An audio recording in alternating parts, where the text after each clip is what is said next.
Aloha. Um, I am just going to answer a few more of these tag questions because I haven't done that in a while, and there's 371 of them, and I've done 19. It's going to take a while. And you know, I keep thinking, oh, I wanted to do this, I wanted to do that, and now I can't remember what I was going to do, so I'm going to do this. The next one is, what is your biggest accomplishment? Don't really have any big accomplishments. I guess the fact that I'm still here, I'm still alive and kicking. Honestly, you know, when I was younger, I never imagined myself this old.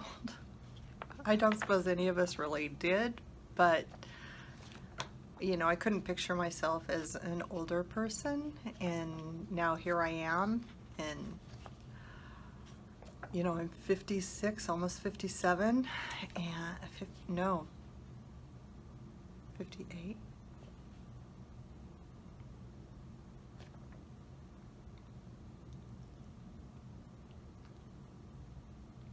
I'm almost 58. See, I don't even know how old I am. I'll be 58 in a couple of months. So,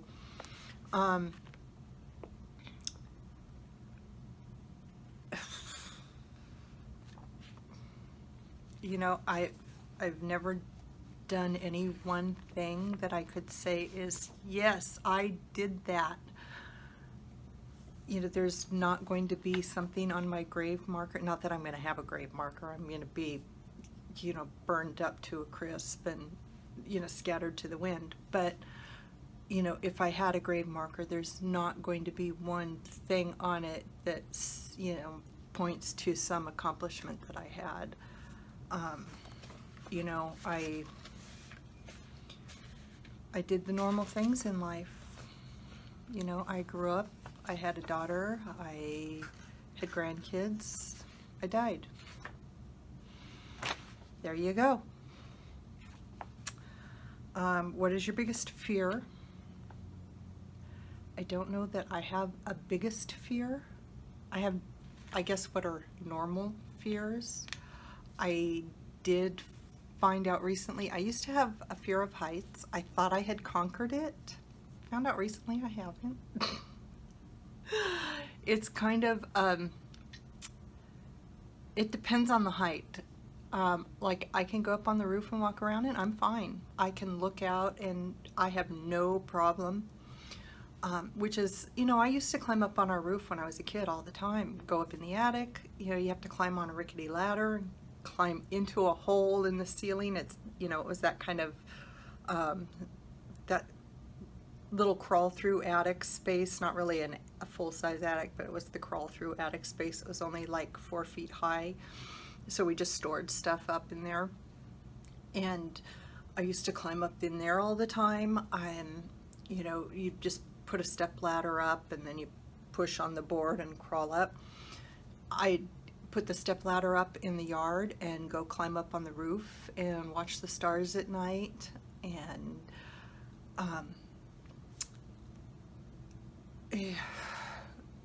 climb trees, did all that kind of stuff.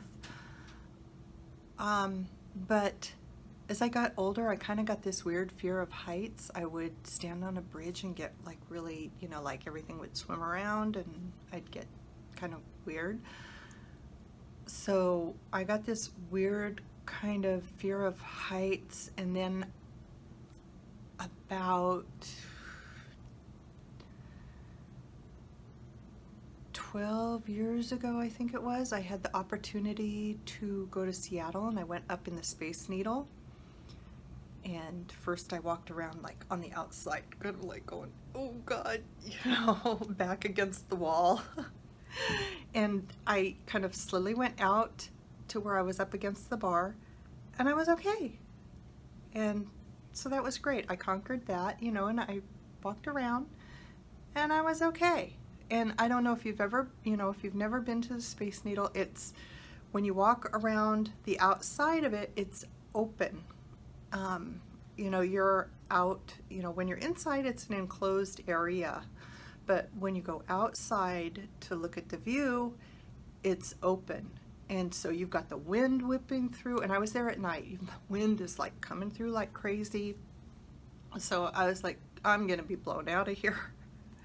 Yeah, not likely considering what I weighed at the time. But, you know, I was able to get through that and get past it. And that was like a moment for me. So since then, I've, you know, like where I work now, I'm able to go up on the roof, and you go upstairs, interior stairs, you open a door, you're out on the roof, and I can walk around on the roof and I'm fine. And you've probably seen some of the photos I've taken from the roof. I love the view up there. It's one of my favorite places, and I'm okay. And so I thought, I conquered my fear. I'm done. Well, I found out at another property, to get up on the roof, you have to go straight up this ladder that's about 10, 12 feet tall, straight up. Nothing in back of it to keep you from falling off. You know, there's no, it's like just the ladder. There's no safety net. I got about 8 feet up and could not go anymore. That was it. I couldn't get past that. So that is my fear. But it's not a biggest fear. It's just a fear. And maybe I'll be able to conquer it at some point. I don't fear death. That's, for a lot of people, their biggest fear would be death. You know, I'm going to be 58 this year. You know, I'm done. That's fine. You know, I would prefer that it were either quick and painless or, you know, like in my sleep in the middle of the night, where painless again. Painless is the key word. But, you know, I would rather not really know that I'm dying, but however it comes, it comes. I can't really control it, you know, unless I choose to, but you know, what happens, happens. So, biggest fear, don't really have a biggest fear. Biggest regret is that I don't have a biggest accomplishment. You know, I do regret a lot of things in my life. I regret that I did not take school more seriously. I regret that I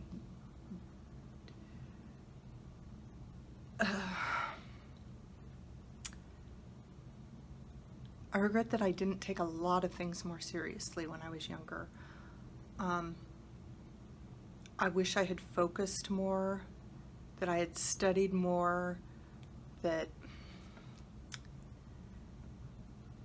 you know, I wish I had been a different person when I were a kid and a teenager instead of who I was, but you can't change it. It's done, it happened, you know. I'm sorry for a lot of things I did, but I still can't change them. So, you know, they're a regret, but at the same time, I guess I've learned because of that, and it's, you know, I've grown into who I am because of it. I don't know. I would like to think I could have been a better person if I had been better to start out, but I don't know. You know, it's kind of hard to say. So I do regret that I did not have a big accomplishment that when I die, I'm going to be remembered for, you know, oh yeah, she was a great, you know, she was so good at. Well, I'm okay at a lot of things. I'm not great at anything. Not really great at any one thing. And I don't think I have the drive to be great at any one thing. I get interested in things for a while, and then I lose the focus, and So we won't even go into my scrapbooking phase. That's, yeah. What is your eye color? It's blue, kind of a slate blue. I don't know if you can see. Haha. It's not a gorgeous color. It's okay. It's just a slate gray blue. It's, again, nothing fabulous about me. What inspires you? I think I just answered that. I get like little inspirations. I go so far and then it peters out and dies. So again, there's nothing that really, really inspires me.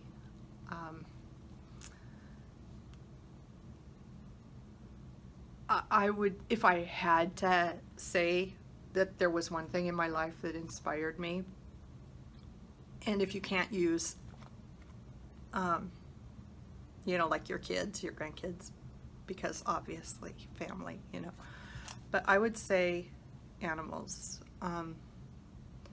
They are like the greatest treasure that most people just pass by. And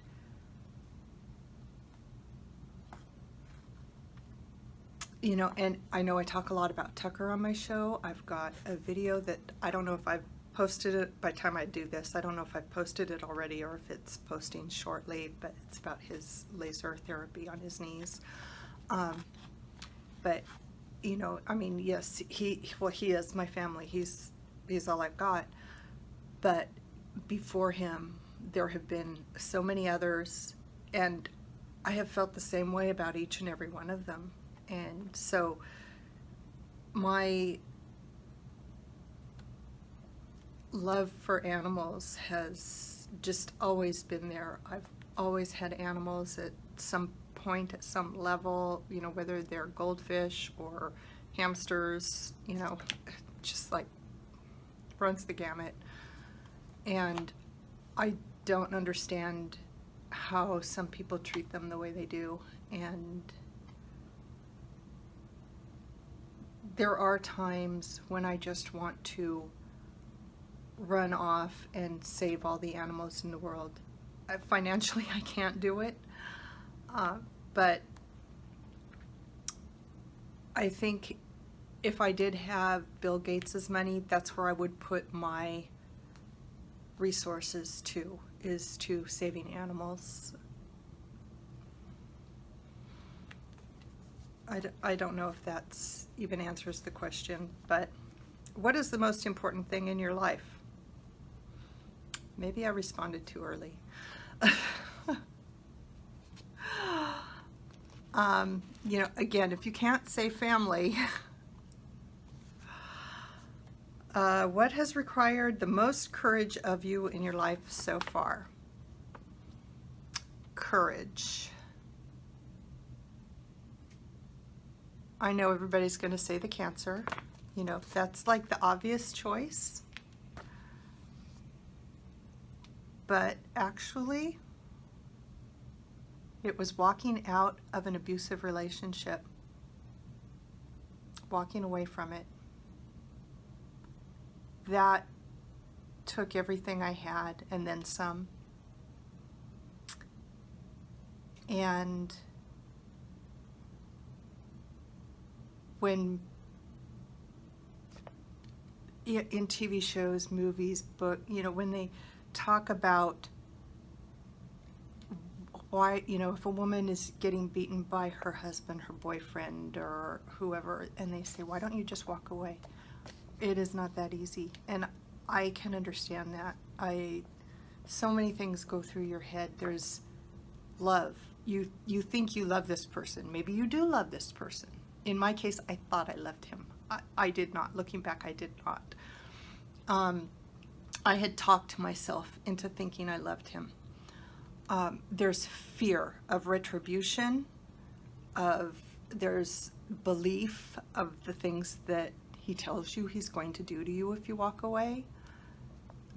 There's fear of not knowing where to go, not knowing who to turn to, not there are so many things that go through your head in a situation like that. And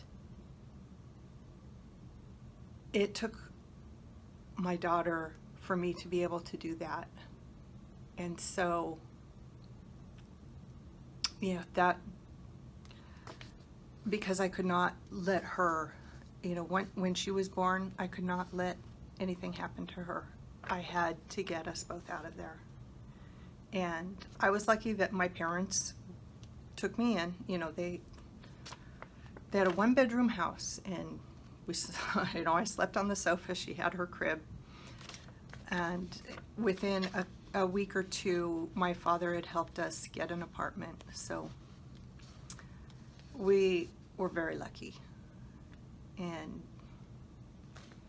But that took more courage than anything else I have ever done.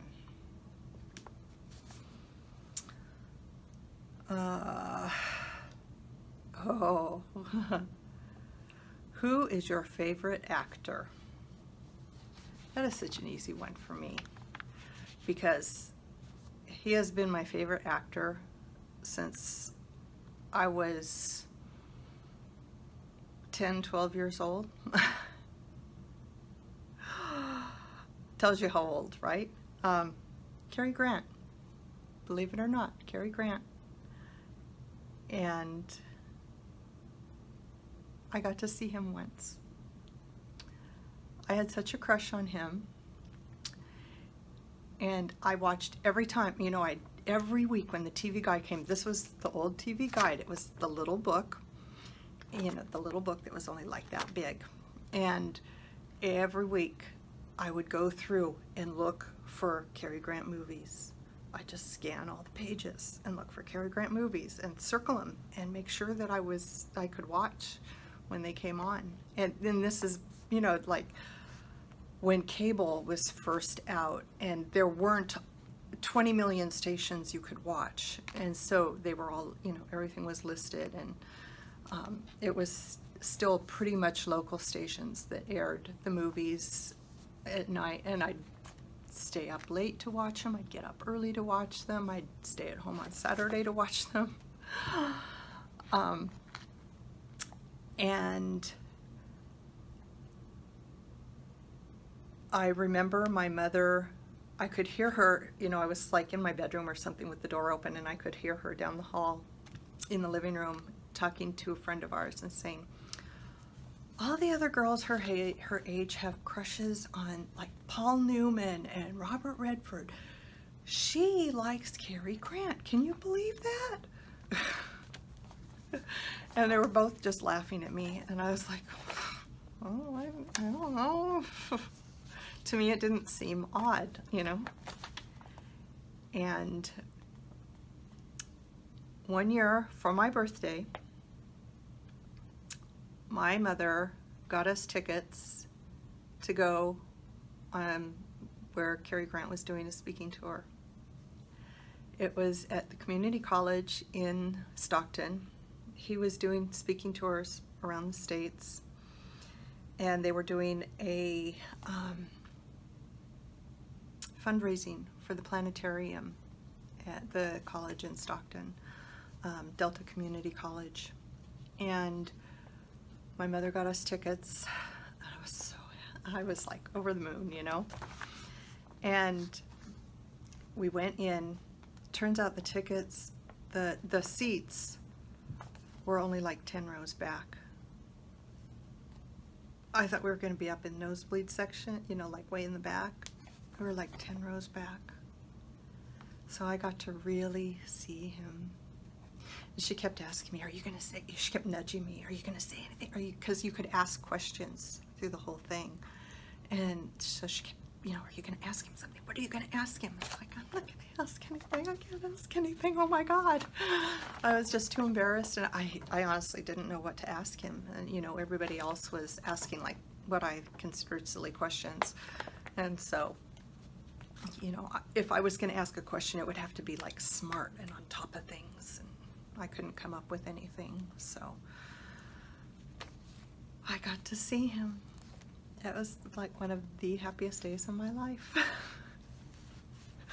As silly as that sounds, you know. So that's my Cary Grant story. Where am I? Who is your favorite actress? I don't know that I have a favorite actress. You know, there are a lot of them. We're talking about actresses a few weeks ago. Modern actresses that really just have the balls to pull off not dramatic parts, but like just real deep parts.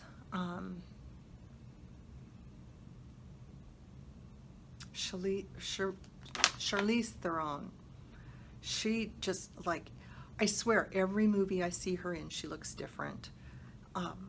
And she has done everything from light comedy to suspense, dramatic.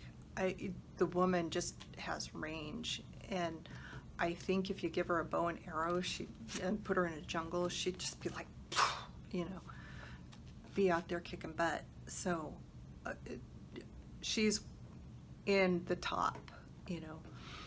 But then there are the old-time actresses, going back to Cary Grant, you know, like Myrna Loy was one of the top ones. I can't think of her name. Oh God, why can't I? Claudette Colbert. She was awesome.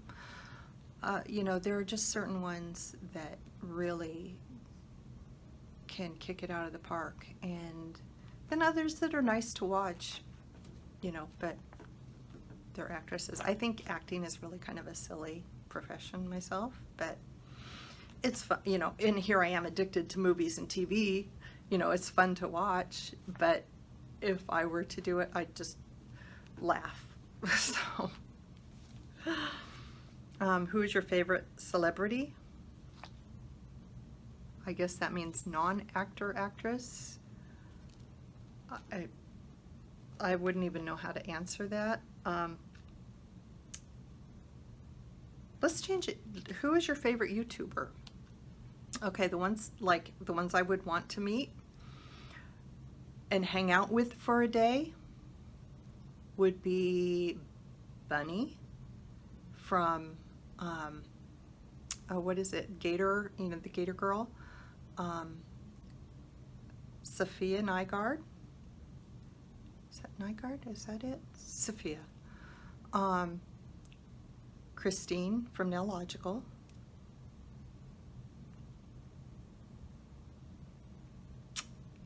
And there's one other,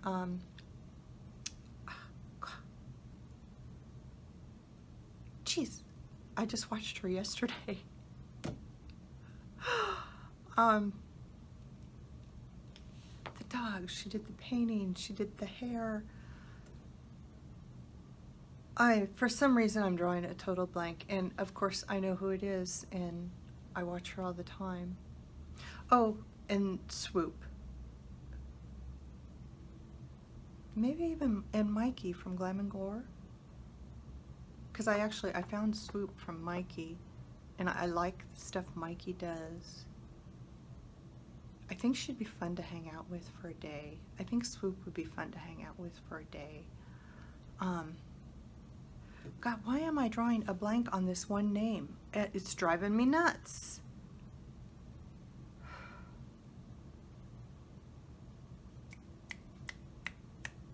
I know I'm gonna get it in a minute. Favorite musician? Okay, number one musician / group has always been the Beach Boys. I just really like the sound, not only of the peppy beach tunes, but like some of the like Pet Sounds and, you know, some of the off-the-wall stuff that they did. I've just always loved it. And I've been able to see them in concert a few times, which I love, you know. And then, you know, there are a lot that I like. I also like Led Zeppelin. They were, you know, they were like really close at number 2 and edging up, you know. And so, and then, you know, I was big into music, late 70s, so that's kind of where all my my genre is. But I also like big time band, you know, big band music, because my mother used to play it, and like the crooners, Frank Sinatra, Tony Bennett. Oh God, I would love to see Tony Bennett live. You know, he comes over to Hawaii for a show every year, or every couple of years at least. He was just here, and I never get to go see him, and I would just love it if I could. God. And so, yeah, really, music is eclectic for me. I like all kinds of music. Who's your favorite person in the world?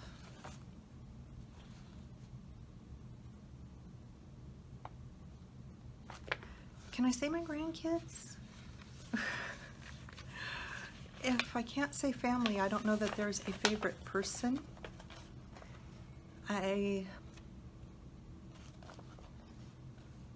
Yeah, that, my grandkids, I want them close to me. I want them here.